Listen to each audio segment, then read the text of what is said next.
കഴിച്ചു എന്നോട് പറഞ്ഞോടാ. നീ കല്യാണം കഴിച്ചു എന്നോട് പറഞ്ഞു. കല്യാണം കഴിച്ച രണ്ട് മക്കൾ കല്യാണം കഴിച്ചിട്ടില്ല എന്നോട് പറഞ്ഞ കള്ളൻ. അപ്പൊ അന്ന് നീ കല്യാണം ഒന്നും കഴിച്ചിട്ടില്ല. എടാ ഞാനിത് ഭയങ്കര കേസാണ്. ഇപ്പൊ പെണ്ണുങ്ങളെ നിന്റെ കെട്ടിയും ചെയ്തതിനാ വിളിക്കണ്ടേ? എന്നാന്ന് എന്നെ നീ അടിക്കണേ നിനക്ക് ചുണയുടെ നീ ഇവനിട്ട് ഒരു പൊട്ടി എനിക്ക് 19 വയസ്സുണ്ടോ? എന്നാ എന്റെ പൊന്നി ചെറുപ്പക്കാരി ഞാൻ എന്റെ പ്രശ്നം എന്നെ സ്നേഹിച്ചോണ്ടല്ലേ ഈ മുഖത്ത് ഈ കള്ളത്തരം. കെട്ടിയവരെ വിളിക്കുമ്പോ കൂടെ ഒരു അപ്പൊ ഇന്ന് നമ്മൾ പ്രവാസിയായി ഇക്കാക്ക് ഒരു പ്രാങ്ക് കൊടുക്കാൻ പോവാ. പ്രണയദിനത്തിലായിക്ക് ഒരു വീഡിയോ ചെയ്തായിരുന്നല്ലോ, ഒരുപാട് പ്രണയിനികളെ തേച്ച കഥയൊക്കെ പറഞ്ഞോണ്ട്. അവിടെയാണ് നമ്മളിന്ന് പ്രാങ്ക് ചെയ്യാൻ പോകുന്നത്. അടി കിട്ടുമോന്നൊന്നും എനിക്കറിയത്തില്ല, എന്താണെങ്കിലും ഒന്ന് പോയി നോക്കാം. എന്തെങ്കിലും പ്രശ്നം ഉണ്ടെങ്കിൽ ഞാൻ ഓടും. അടി ഓടി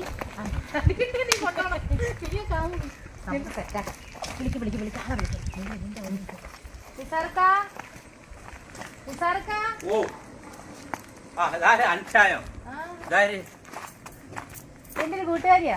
എന്തേന്ന് മനസ്സിലായോ? കൂട്ടുകാരിയെ കണ്ടൊരു പരിചയം. നിനക്കെന്നെ മനസ്സിലായില്ലേടാ? ഈ മുഖത്തേക്ക് ശരിക്കും നോക്കി. നിനക്കെന്നെ മനസ്സിലായില്ലേ? ഇനി എന്റെ ഫോണിൽ കിടക്കുന്ന ഫോട്ടോസും നിന്റെ ചാറ്റിങ്ങും ഇതൊക്കെ കാണിച്ചാലേ മനസ്സിലാവുള്ളോ? അത് നിന്റെ പെണ്ണുമ്പിള്ളേനോട് ഞാൻ വിളിച്ച് പറയണം. അപ്പൊ നിനക്കെന്നെ മനസ്സിലാവോ? പേര് പറഞ്ഞാൽ നിനക്ക് മനസ്സിലാവോ? പേര് പറയും. സന്ധ്യ, നിന്റെ പഴയ കാമുകി. അതിന്റെ ഇച്ചിരി വണ്ണം വെച്ചപ്പോ നിനക്ക് എന്നെ ആളെ അത്രയ്ക്കങ്ങ് മാറിയിട്ടൊന്നുമില്ലല്ലോ ഞാൻ. കാമുകിയോ? അല്ല, കാമുകൻ.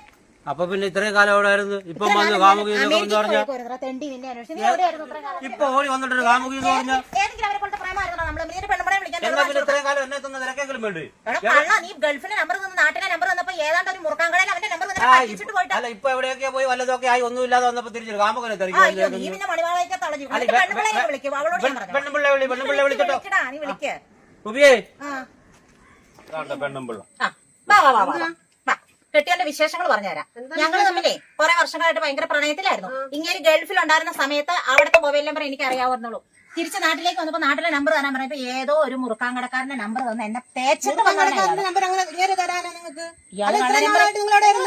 എനിക്ക് എഴുതി തന്നു. നിങ്ങൾ എന്നെ ഉണ്ടാക്കണം, മറുപടി ഏത് മുറുക്കാൻകടക്കാരന്റെ നമ്പർ തന്നു? നിങ്ങൾ എന്റെ നമ്പർ തന്നല്ലേ അന്ന്? ഞാൻ എന്റെ നമ്പറേ ഉള്ളൂ, വേറെ ഒരു മുറുക്കാൻകടക്കാരന്റെ നമ്പർ ഞാൻ എന്തിനായിരുന്നു? വെറുതെ കള്ളത്തരം പറയണ. എല്ലാ തെളിവുകളും ആയിട്ടാ ഞാൻ വന്നേക്കണം. ഇത് ഞാൻ തെളിവാണ് ഭയങ്കര വിഷയം. ഈ പറഞ്ഞില്ല. ഞാനിപ്പോ ഇവിടെ വന്ന് ഈ നാട്ടിൽ വന്ന് കിടന്ന് ജീവിക്കാൻ തുടങ്ങിയിട്ട് തന്നെ ഏതാണ്ട് 8 കൊല്ലം ആവുന്നു. ഗൾഫ് നിർത്തി വന്നിട്ട് ഇത്രയും കാലവും ഇല്ലാതെ ഒരു വീഡിയോ കണ്ടെന്നും പറഞ്ഞുകൊണ്ട്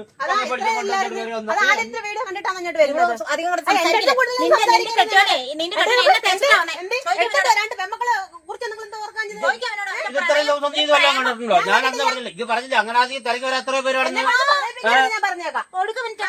മഹാവൃത്തിയോട്ടവനാ കാണിക്കണം. വൃത്തിയോട്ട് നിങ്ങളുടെ കെട്ടിയല്ലേ? നിങ്ങൾക്ക് ഒരു ഉത്തരവാദിത്തം. ഞാനൊരു പെണ്ണല്ലേ? ഇത്രയും കാലവും ഇല്ലാതെ ഇപ്പൊ ഇങ്ങോട്ട് കയറി വന്നിട്ട്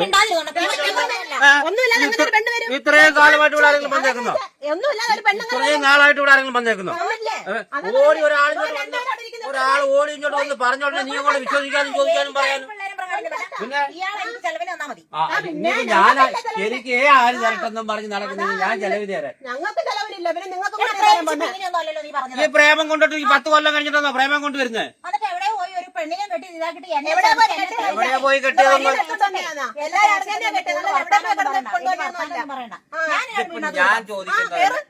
വീട്ടിൽ കയറാനെങ്കിൽ കയറി ഞങ്ങൾ നിയമപരമായിട്ട് നീങ്ങി കഴിഞ്ഞാൽ നീ എന്നെ നോക്കേണ്ട വരും. അതിന് വേണ്ട എല്ലാ തെളിവുകളും എന്റെ കയ്യിലുണ്ട്. അത് ഞാൻ നിയമത്തിന്റെ മുമ്പിൽ കാണിച്ചോളാം. നിങ്ങളുടെ മുമ്പിലെല്ലാം അതെങ്ങനെയാ? സമാധാനം പറ. സമാധാനം വരാ. ഇപ്പൊ പോന്നില്ലാണ്ട് 2 മക്കള് അകത്തുണ്ട്. 8 മാസം പ്രായമുള്ള ഒരു 15 ദിവസമുള്ള കുഞ്ഞു അകത്തുണ്ട്. വിളിച്ചോണ്ട് പോയി. നിങ്ങൾ ജീവിക്കും കൊണ്ടുപോയി. എനിക്കറിയാം മക്കളെ. എനിക്ക് മാത്രം മതി. ഈ ഇടയ്ക്ക് വല്ലതും നീ കാണാൻ കേൾക്കാൻ വല്ലതും ചെയ്ത് ആരെങ്കിലും ഇവിടെ വിളിക്കുന്നു? എന്റെ ഫോണെങ്കിലും എടുക്കുന്നോ? ഞാൻ കാണാൻ കേൾക്കാൻ ചെയ്യുന്ന കയ്യോടെ നിങ്ങളൊരു പെണ്ണല്ലേ? ഒരു പെണ്ണിന് ഇതുപോലെ തേക്കാൻ കൊള്ളു. പെണ്ണുമ്പോൾ അതിലെ മക്കളിലൊന്നും പറഞ്ഞില്ല. ഗൾഫിൽ കിടന്നുള്ള ഫോട്ടോയിലിട്ട് വന്നെ തേച്ചത് അറിയാവോ? അയ്യോ, ഏത് ഫോട്ടോ? ചെമ്മി പോയ ഫോട്ടോ ഇട്ട് വന്നത്. എന്റെ ഇതിലുണ്ട് തെളിവ്. അയ്യോ, തെളിവെന്ന് കാണീര്. ഞാൻ കാണട്ടെ. നിങ്ങൾക്കുള്ള തെളിവെന്ന് കാണീര്. നാട്ടുകാരെല്ലാം വിളിച്ചോളാം. നാട്ടുകാരെ മൊത്തം വിളി. നിങ്ങള് എല്ലാരും വിളി. നാട്ടുകാർക്കൊക്കെ അറിയാം ഞാൻ ഇവിടെ എങ്ങനെയാ പോകുന്നത്. ചാറ്റുന്നത് ആരും അറിയുന്നില്ലല്ലോ. ചാറ്റുന്നത് അറിയുന്നുണ്ട്, വിളിക്കുന്നത് എല്ലാം എനിക്കറിയാം. ഇത്രയും നാളില്ലാത്ത ഒരു പെണ്ണ് താമസിക്കുന്നു. പ്രേമിച്ചെന്ന് പറഞ്ഞു മുറുക്കാൻ കടല നമ്പർ കൊടുത്തു പോലും. നിങ്ങൾ എന്ത് പറഞ്ഞാലും നിങ്ങൾ പോലീസിനെ വിളിക്കാം. നിങ്ങളത് കേറി നോക്ക്. ഒന്ന് പോലീസിനെ വിളിക്ക്. സവാള ഞാൻ അടിച്ച് പൊട്ടിക്കും. പിന്നെ ആ, ഒന്ന് കേറി നോക്ക്. പോലീസിനെ വിളിക്കാം. ആ, അതാ. അയ്യോ, ഏതിട്ടാ? ഞാൻ അങ്ങോട്ടെങ്ങാനും പാലത്തേക്ക് വരാം. ഇനി ഇതിനകത്തോട്ട് ചെന്ന് കയറുന്ന അവിടെ ഇത് അവരുടെ മുതല. അതുകൊണ്ട് രണ്ടുപേരും നിൽക്കുന്ന അവരോട് കൂട്ടിക്കൊണ്ട് പോ. മക്കളെ ഒന്നും വേണ്ട, ഒക്കെ വിടാം. അയ്യോ മക്കൾ വേണ്ട നിങ്ങൾക്ക് മാത്രം ജീവിക്കാനാ. പിന്നെ എനിക്ക് എന്തിനാ മക്കളെ? അയ്യോ പിന്നെ എനിക്ക് ഇന്നത്തെ കാറ്റത്ത് പറഞ്ഞ രണ്ട് മക്കളെ നടത്തിയിരിക്കുന്നു അല്ലല്ലേ. അയ്യോ നാളെ വലിയ സ്ത്രീയെ നിങ്ങൾക്ക് കൈയാട്ടി വിളിക്കാനൊക്കെ. ഞാൻ സ്നേഹിച്ച എന്റെ ഇക്കാനെ വിളിക്കണം. ഞാൻ അയ്യോ, അതുകൊണ്ട് ഞാൻ ഇത്ര നാളെ സ്നേഹിച്ചത്. അയ്യോ അല്ല നിങ്ങൾ പറയാ ഞാൻ ഈ പറയട്ടെ, ഇതിന്റെ ഇടയ്ക്ക് എപ്പോഴെങ്കിലും നീ ഒന്ന് വിളിക്കുകയോ പറയോ എന്തെങ്കിലും ഒന്ന് നിങ്ങൾ ചെയ്തു. ചുമ്മാ ഒരുമാതിരി പ്രേംനസീറിന്റെ കാലത്ത് സിനിമയുടെ ഡയലോഗും പിന്നല്ലാതെ പറഞ്ഞോണ്ടിരിക്കും. ഒന്നുമില്ലാതെ ഇപ്പൊ ഓടി വന്നിട്ട് ഇറങ്ങി വാ പോവാന്നൊക്കെ പറഞ്ഞ പോലീസിന് വിളി. നിങ്ങൾ തെളിവ് കൊണ്ട് വന്നവരല്ലേ. നിങ്ങൾക്കല്ലേ നിങ്ങളുടെ കെട്ടിയോനെ ആവശ്യം. അതും കൊള്ളാം. നിങ്ങൾ വിളി. ആരെ വിളിക്കാം? നിങ്ങൾ വിളിക്കും. പോലീസിനെ വിളി. തെളിവും കൊണ്ട് വന്നതല്ലേ. തെളിവൊക്കെ എന്റെ കയ്യിലുണ്ട്. തെളിവും കൊണ്ട് വന്നു. അത് കാണിയര്. അയ്യോ ഇല്ല, അയ്യോ എനിക്ക് കാവാലം നോക്കി ഞാൻ തരുന്നേ. മുമ്പേ ആണെങ്കിൽ നോക്കിയാല് ഇപ്പൊ ഒരു പൊടി കുഞ്ഞും കൂടൊക്കെ ആയിട്ട്. നിങ്ങൾ വലിയ സെന്റിമെന്റ്സ് കഥയൊന്നും അല്ല അറിയില്ല. സെന്റിമെന്റിന്റെ അല്ല, ഈ ഒരു നേരത്ത് ഇറങ്ങി വരാൻ പറ്റത്തില്ല. എന്നിട്ട് വലിയ ആളായിക്കൊണ്ട് സോഷ്യൽ മീഡിയ നിന്ന് പബ്ലിക് ആയിട്ട് ഒരു പെണ്ണിനെ ആക്ഷേപിച്ചിട്ട് അയ്യോ ആശയ നാണമാനുള്ളതല്ലേ പറഞ്ഞത്. ഞാൻ പ്രേമിച്ചിരുന്നു, ഞാൻ എന്നിട്ട് പറഞ്ഞില്ലേ? പ്രേമിച്ചിരുന്നു, ഞാൻ തേച്ചിരുന്നു. എന്ത് അന്തസ്സായിട്ടാ പറഞ്ഞത്. അന്തസ്സുണ്ടായിട്ട് തന്നെ പറഞ്ഞത്. നമ്മുടെ ബന്ധം എല്ലാരും ആ വീഡിയോ കണ്ടു. അയ്യോ എന്നിട്ട് ആരും വന്നില്ലല്ലോ വേറെ ആരും. ഞാൻ ചോദിച്ചപ്പോ ബന്ധമുള്ളവരാരും വന്നില്ലല്ലോ. കുടുംബം കലക്കരുതെന്ന് പറഞ്ഞു കഴിഞ്ഞിട്ടുണ്ടെങ്കിൽ അപ്പൊ എനിക്ക് ജീവൻ വേണ്ടേ? ഇപ്പൊ കുടുംബം കലക്കാനല്ലേ ഇങ്ങോട്ട് വന്നത്. കയറി വന്നപ്പോഴത്തേക്ക് എന്റെ കൂടെ അങ്ങ് വിട്ടാ തീരെ പ്രശ്നമില്ല. അയ്യോ പോയിട്ട് എന്നാ കൊണ്ടുപോകും. അതുകൊണ്ട് രണ്ടുപേരകത്തിരിപ്പുണ്ട്. രണ്ടുപേരെ നിങ്ങൾക്ക് എന്നാണെങ്കിലും ഇനിയിപ്പോ ഇതിനുള്ളിൽ കയറാൻ പറ്റില്ല. ഉം. കേട്ടില്ലല്ലോ. പിന്നെ നിങ്ങൾ കൊണ്ടുപോയിട്ട് രണ്ട് മക്കളുണ്ട് അവരോടെ കൊണ്ടുപോകണം. വിളിച്ചിറങ്ങി ഉള്ളതിലേക്ക് എടുക്കാം. നാണോമാനല്ലേ നിങ്ങൾക്ക് എങ്ങനെ അത് സംസാരിക്കാം. കൊള്ളാം. കെട്ടിയാനും തരില്ല, പിള്ളേരെ തരില്ല. നിങ്ങൾ ആദ്യം പറഞ്ഞു മക്കളുണ്ടെങ്കിൽ കെട്ടിയാനെ കൊണ്ടുപോകാൻ പറഞ്ഞു. നിങ്ങൾക്ക് മക്കളുണ്ടോ? എനിക്ക് പിള്ളേരൊന്നുമില്ല. അതിന്റെ ചെറുക്കായി കാണുന്നത് മൊത്തം. അതിന്റെ ചെറുക്കായി കാണുന്നത് നിങ്ങളെ മാറി മാറി പോണേ. വല്ല ഡ്രസ് എന്തെങ്കിലും കണ്ട എടുത്തിട്ട് വാ. ഇങ്ങനെ തന്നെ കൊണ്ടുപോകും. തന്നെയാ ഈ വേഷം. വീഡിയോ എന്നെ ഹെൽപ്പ് ചെയ്ത കൊച്ചാ. നിന്നോട് എനിക്ക് ഒരുപാട് നന്ദിയുണ്ട് മോളെ. നന്ദിയുണ്ട്. എനിക്ക് നല്ല നന്ദിയുണ്ട്. ഞങ്ങൾക്ക് ജീവിതം ഇങ്ങനെ ആക്കിയാലേ നല്ല നന്ദിയുണ്ട്. എന്നോട് പറഞ്ഞു ഒരു ഭാര്യയോട് പറയാൻ കൊള്ളുന്നതല്ല. എന്താ ഭാര്യ എന്റെ അടുത്ത് പറഞ്ഞൂടെ. ഒരു കാര്യം ചിക്കവാ. അയ്യോ ഇക്ക വരും. ഞാൻ എങ്ങനെ വരാനാന്ന്? നീ ഓടി വന്നിട്ട് വായിക്കാവാന്ന് പറഞ്ഞ് വിളിച്ചോണ്ട് പോയാ. അത് ശരിക്കും ഡ്രസ് എല്ലാം എടുത്തിട്ട് വാ. അയ്യോ എന്റെ ഡ്രസ് മേടിച്ചു വെച്ചിട്ടുണ്ടോ? അതോ മേടിച്ചു കൊടുത്തിട്ടുണ്ടോ? അയ്യോ എന്റെ പൊന്നും കിടന്നാണില്ലേ നിങ്ങൾക്ക്.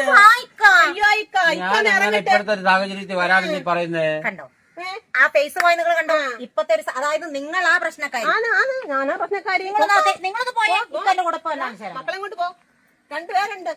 പോ അയ്യോ എന്നെ കൊണ്ടൊന്നും പറയിപ്പിക്കരുത്. നാണോമാനല്ലേ ഒരു കണ്ണുമ്പോൾ എനിക്ക് വന്ന് വിളിക്കണെങ്കിൽ അയ്യോ എന്നാ ഇക്ക അവരറിയും. എന്നാളെ ഒരു വീട്ടിൽ കേട്ടില്ല എല്ലാം തീർന്നിട്ട് വരാൻ ഇറങ്ങിയാലോ? ഇറങ്ങാം. ഞാൻ ഇക്കാരെ കൂട്ടുവാ. പ്രമാണം വേണോ? ഇവിടുത്തെ ഈ വസ്തുവിന്റെ പ്രമാണം വേണോ? ബാങ്കില് അല്ല അതും ആ കട കൂടെ തീർക്കുന്ന ഞങ്ങൾ തീർക്കല്ലേ. എവിടെ പോവാ? എവിടെ പോവാ? ഞാൻ എങ്ങും പോകുന്നില്ല. ഞാൻ ഇവിടെ കാണിച്ച് ഇരിക്കാൻ വന്നത്. പോവാൻ നോക്ക്. വന്ന വഴി പോവാൻ നോക്ക്. ഞാൻ പോയി ഇക്കാനെ കൊണ്ടേ പോകും. അയ്യോ ഈ കനം കൊണ്ട് പോകുന്നതിനൊന്ന് കാണട്ടെ. അതുകൊണ്ട് രണ്ടുപേരുണ്ട്. അവരെ വരാനൊന്നുമില്ല. വണ്ടി വരും, ഇക്കാന്റെ കൂടെ വരും. വരും. ഇക്ക വരും. ഇക്ക ഈ വീട്ടിൽ നിന്ന് പുറത്തോട്ട് ഇറങ്ങി നോക്കട്ടെ. കയ്യിൽ വിട്. നിങ്ങൾ വിട്. ഇല്ല നിങ്ങൾ ആൾക്കാർ കാണട്ടെ. ആൾക്കാർ കാണട്ടെ. എന്റെ രണ്ട് കൊച്ചുങ്ങളായിട്ട് നിങ്ങൾ പോവോ? നിങ്ങൾ പോവോ? എന്റെ കൂടെ വരും. വരൂല. എന്റെ കെട്ടിനെ നിങ്ങൾക്ക് വരത്തില്ല. അതൊക്കെ ഞാൻ എന്റെ രണ്ട് കൊച്ചുങ്ങളായിട്ട് വരത്തില്ല. നിങ്ങൾ കൂടെ പോവോ? നിങ്ങള് ഇല്ല നിങ്ങൾ പോവൂല. എന്റെ രണ്ട് കൊച്ചുങ്ങളിട്ട് നിങ്ങൾ പോവൂല. നിങ്ങൾ പോകത്തില്ല. നിങ്ങളൊന്ന് പോയി നോക്ക്. നാണം ഉണ്ടോ നിങ്ങൾക്ക്? എനിക്ക് നാണമില്ല. നിങ്ങൾക്ക് നാളെ എനിക്ക് തോന്നി. നിങ്ങൾ പോവൂല. രണ്ട് കൊച്ചുങ്ങളിട്ട് പോവോ? നിങ്ങൾ പോകത്തില്ല.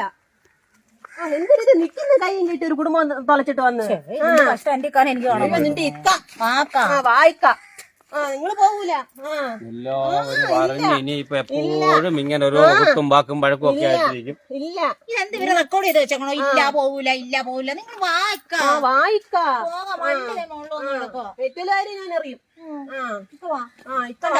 മനസ്സുണ്ട്. നിങ്ങൾ വരുള്ളൂ. എന്നെ രണ്ട് കൊച്ചുങ്ങളെ ഇട്ടിട്ട് ഇക്ക വരുമ്പോ ഞാൻ കാണിട്ട് ഈ പെണ്ണുമ്പിള്ള അവരെ മുമ്പിൽ തള്ളി എടുക്കാം. അപ്പൊ മാറുകളെ കണ്ട കള്ളക്കണ്ണീരാട്ടോ.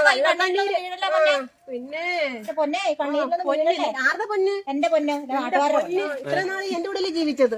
ഇത്രയും നാളും ജീവിച്ചതിനല്ലേ ഇവിടെ ഇപ്പൊ എന്താ ഇവിടെ ഒരു കഥയും ഇല്ല. ഇല്ല ഇത്രയും നാൾ എന്റെ കൂടെ പറഞ്ഞു ഞാൻ ജീവിക്കാൻ തുടങ്ങിയ കാലം കുറയായി. ഇല്ല എന്നെ എത്രയും നാൾ എന്നോട് ജീവിച്ചിട്ട് ഒരു സുന്ദരിയെ കണ്ടപ്പോ അവളെ കൂടെ പോവാൻ നോക്കുന്നത്. കണ്ടപ്പോൾ പറഞ്ഞ സുന്ദരമൊക്കെ നമ്മളെ ഇല്ല ഞാൻ വിടത്തില്ല. ഞാൻ വിടത്തില്ല. നിങ്ങളെ എന്നെ എന്റെ കൊച്ചുങ്ങളെ വിട്ടിട്ട് എങ്ങോട്ട് പോകാൻ നിങ്ങളെ വിടത്തില്ല. ഇതുപോലെ അഞ്ച വിളിച്ചിട്ട് ഒന്ന് പറ്റിക്കണോന്നൊക്കെ പറഞ്ഞതിന്റെ പേരില് എന്റെ കയ്യൊക്കെ നോക്ക് വളയൊക്കെ ഒന്ന് പറ്റിക്കണോന്നൊക്കെ പറഞ്ഞപ്പോഴത്തേക്ക് എന്നാ പിന്നെ പോരെന്നും പറഞ്ഞ് ഇവരെ വിളിച്ചു. അങ്ങനെ വന്നതാ. പിന്നെ അല്ല ഇച്ചിരി നേരം കൂടെ ആവുമ്പോഴേ ഇച്ചിരി ഇറുവയൊക്കെ ചെയ്തേനെ. കാരണം മണ്ടേ VP ഉള്ളതാ. VP ഉള്ളതും കരച്ചിലും ഒക്കെയാ. മാത്രമല്ല എന്റെ ലിസ്റ്റിൽ ഇല്ലാത്തൊരു കാമുകിയാ ഇപ്പൊ വന്നേക്കുന്നത്. അതുകൊണ്ട് പെട്ടെന്ന് ഞെട്ടി പറയാത്തുള്ളൂ. അല്ല ഉള്ളതും ബാക്കി അതായത് കുറെ കൂട്ടുകാരും കാര്യമൊക്കെ ഉണ്ടായിരുന്നു. എല്ലാ കാര്യങ്ങളും പറയെടുക്കുകയൊക്കെ ചെയ്തിട്ടുള്ളതാ. ഒരുപാട് ഇതായിപ്പോ. അപ്പൊ അതൊക്കെ കഴിഞ്ഞപ്പോ വേർത്ത് ടെൻഷനായി. സോറി എന്റെ പൊന്നു തയ്ക്കാൻ ഞാൻ കണ്ടിട്ട് പോലുമില്ല. ഞങ്ങളൊരു എല്ലാ കാര്യങ്ങളും എന്റെ അടുത്ത് പറഞ്ഞിട്ട് ഇപ്പൊ ലാസ്റ്റ് ഘട്ടത്തിൽ വീട്ടിൽ ഒരാൾ വരുമ്പോഴത്തേക്കേ ആർക്കാരുതാവും. ഇങ്ങനൊരു സംഭവം ഇല്ല. അപ്പൊ ഇവരുടെ സ്നേഹബന്ധം നിങ്ങൾ കണ്ടല്ലോ. പ്രാങ്ക് അല്ല, എന്ത് ചെയ്താലും ഇങ്ങനെയുള്ള ബന്ധങ്ങളൊന്നും നമുക്ക് തകർക്കാൻ പറ്റില്ല. ഇക്ക ഇങ്ങനെ ഇത്താക്ക് ഒരു പണി കൊടുക്കണമെന്ന് പറഞ്ഞപ്പോ ഞങ്ങൾ വന്ന് ചെയ്തെങ്കിലും എന്റെ പൊന്നിത്ത ഇത്രയും വിചാരിച്ചില്ല. അയ്യോ, ഞാൻ ചില സീനൊക്കെ ചെയ്തപ്പോൾ വല്ലാതെ ടെൻഷനായി പോയി. ഞാനും പുറത്ത് കാണിച്ചില്ല എന്ന് മാത്രമേ ഉള്ളൂ. അപ്പൊ എന്താണ് ഇത്രയും നേരം നമുക്ക് സന്തോഷമായിട്ടൊരു പ്രാങ്ക് ചെയ്യാൻ കൂട്ടുന്നത് ഇത്താക്ക് വേണ്ടി നമുക്കൊരു ചെറിയ ഗിഫ്റ്റ് കൊടുക്കണ്ടേ? അപ്പൊ എന്നാ സന്തോഷമായിട്ടങ്ങ് വാങ്ങിക്കോ. Thank you. Your welcome. ഇതുപോലെ നിങ്ങൾക്ക് ആരെങ്കിലും പ്രാങ്ക് ചെയ്യാനുണ്ടോ? നിങ്ങൾക്ക് എന്തെങ്കിലും വിശേഷങ്ങളുണ്ടോ, പരസ്യങ്ങളുണ്ടോ? എല്ലാത്തിനും നിങ്ങൾ വില്ലേജ് മീഡിയയെ ഫോളോ ചെയ്യുക. അപ്പോൾ ഇനിയും നല്ല നല്ല വീഡിയോസ് ആയിട്ട് ഞങ്ങൾ നിങ്ങളുടെ കൂടെ എത്തുന്നതായിരിക്കും. നിങ്ങളുടെ സ്വന്തം റസിയ ഗുലാൻ. ടാറ്റാ.